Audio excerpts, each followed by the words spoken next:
Еден надворешен вид богопоклонување и почитување на светителите изразуваме преку светите икони.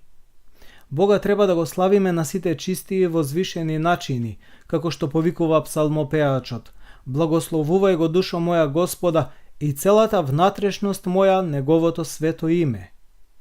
Под сета внатрешност ги подразбираме сите способности на душата, во кои спаѓа и уметноста. И навистина, дарот за уметност е дар од Бога.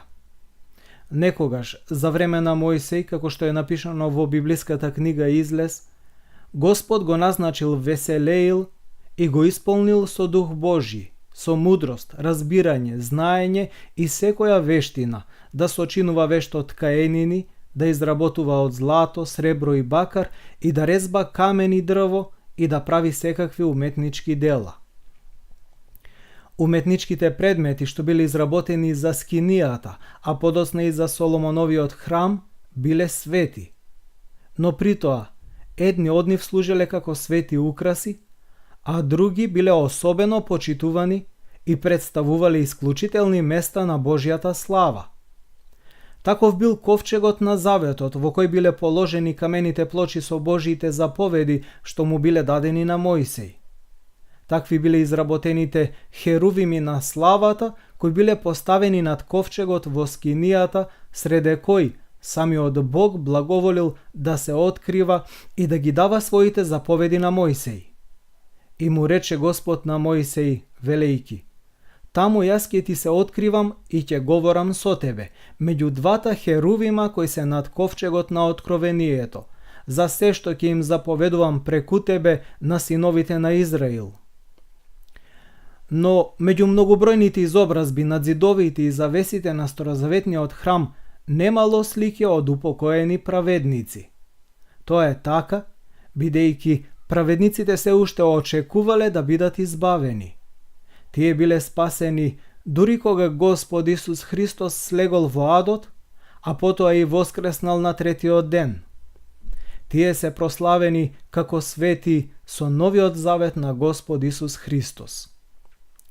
Во Светото писмо се дадени строги забрани против правењето идоли и нивно почитување, но таа забрана никако не се однесува на христијанските икони. Идолите се изобразби на лажни богови.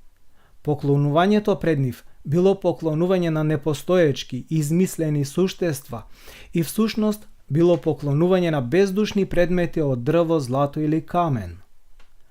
Откритијата на библиската археологија покажуваат дека во древнохристијанската црква уште од 3 век постоеле свети икони, фрески во подземните римски гробишта, тоест во катакомбите и на други места на молитвените собранија, а подоцна и во христијанските храмови.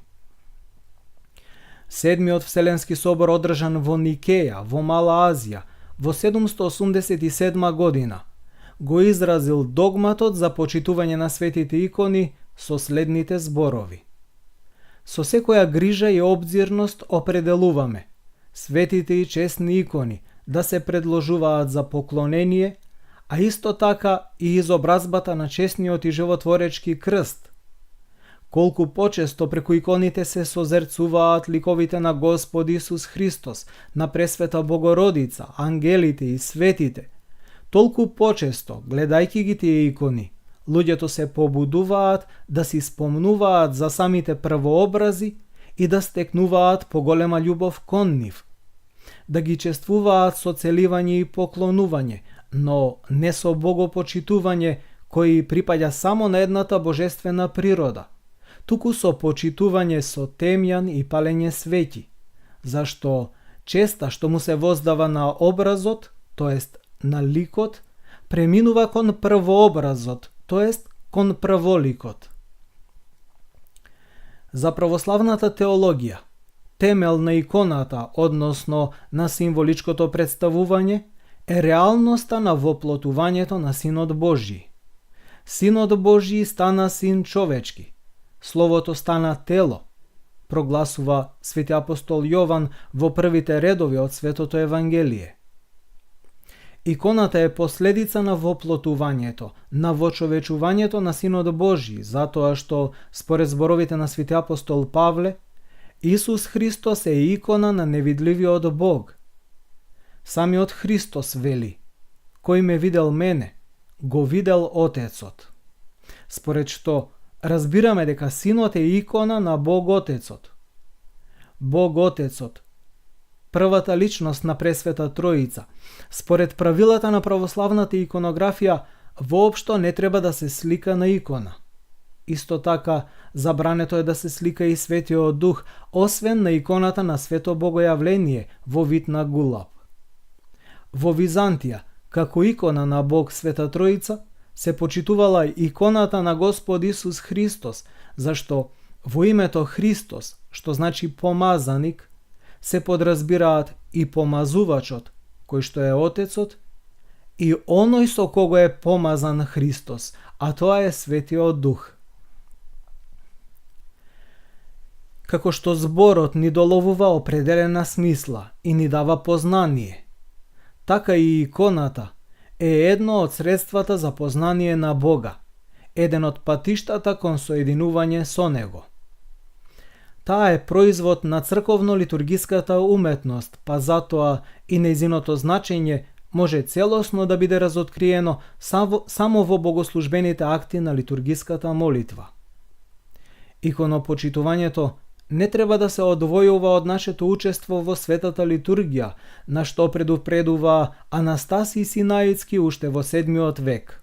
Тој вели: многумина мислат дека крштението доволно се чествува со тоа што ќе се влезе во црква и ќе се целиваат сите икони, не обраќајќи внимание на литургијата и на богослужбата. Иконоборците, отврлајќи ги иконите, сепак го дозволувале религиозниот живопис. Тие го негирале мистичкиот и литургискиот аспект на свештените изобразби.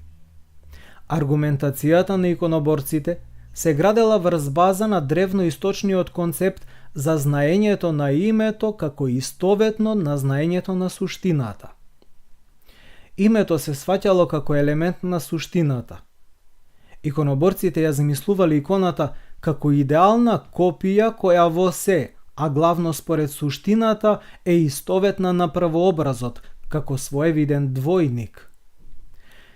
Тие мислеле дека иконата мора да биде едносуштна, еднородна на праобразот, а бидејќи првообразот, тоест Бог е трансцендентен, тогаш тој не може да биде изобразен на конкретно сетилен начин, ниту пак со антропоморфни изобразби. Дрвената штица, според нив, не може да има никаква врска со духовната реалност. По нивно мислење, единствена икона на Христа е светата Евхаристија, литургијата. Тие ги обвинувале иконопочитувачите истовремено во две спротивни ереси. Првото обвинение е дека кога се слика Исус Христос на икона, наводно, недозволено се мешаат, се сливаат неговите две природи, Божјата природа и човечката природа, кои навистина се соединети во Христос. Второто обвинение се состоело во тоа дека, наводно, се разделуваат двете природи и се слика само човечката природа, што би било нецелосно и еднострано изобразување на Христос. Отци уште во 4 и 5 век спознале дека иконата не е копија на архетипот, туку е само негов одраз, кој не е во се сличен со него.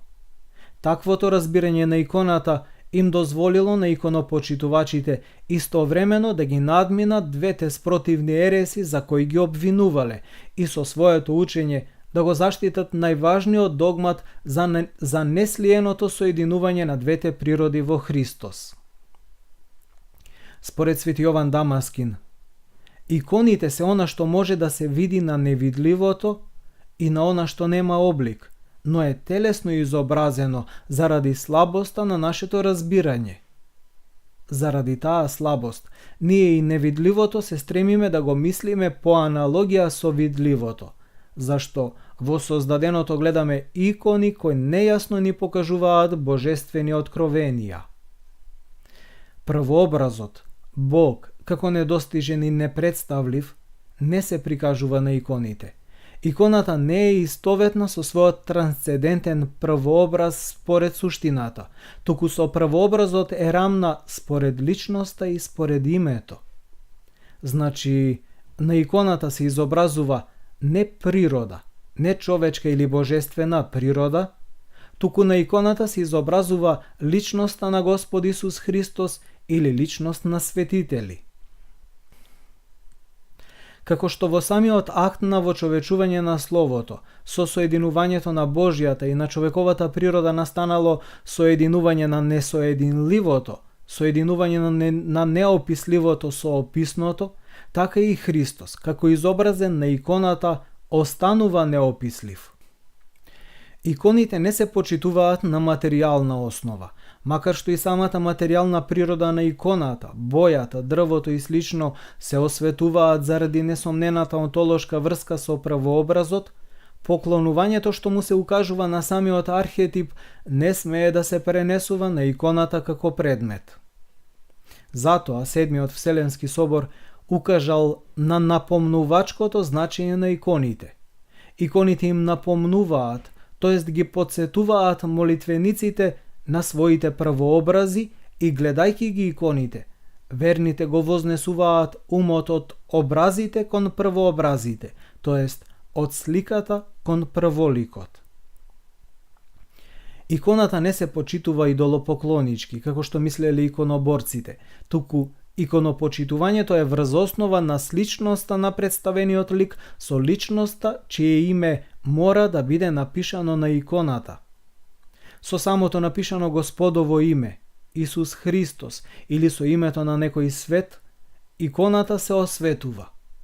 Ако се избрише ликот или името на светата личност, иконата ја губи својата символична и аналошка вредност.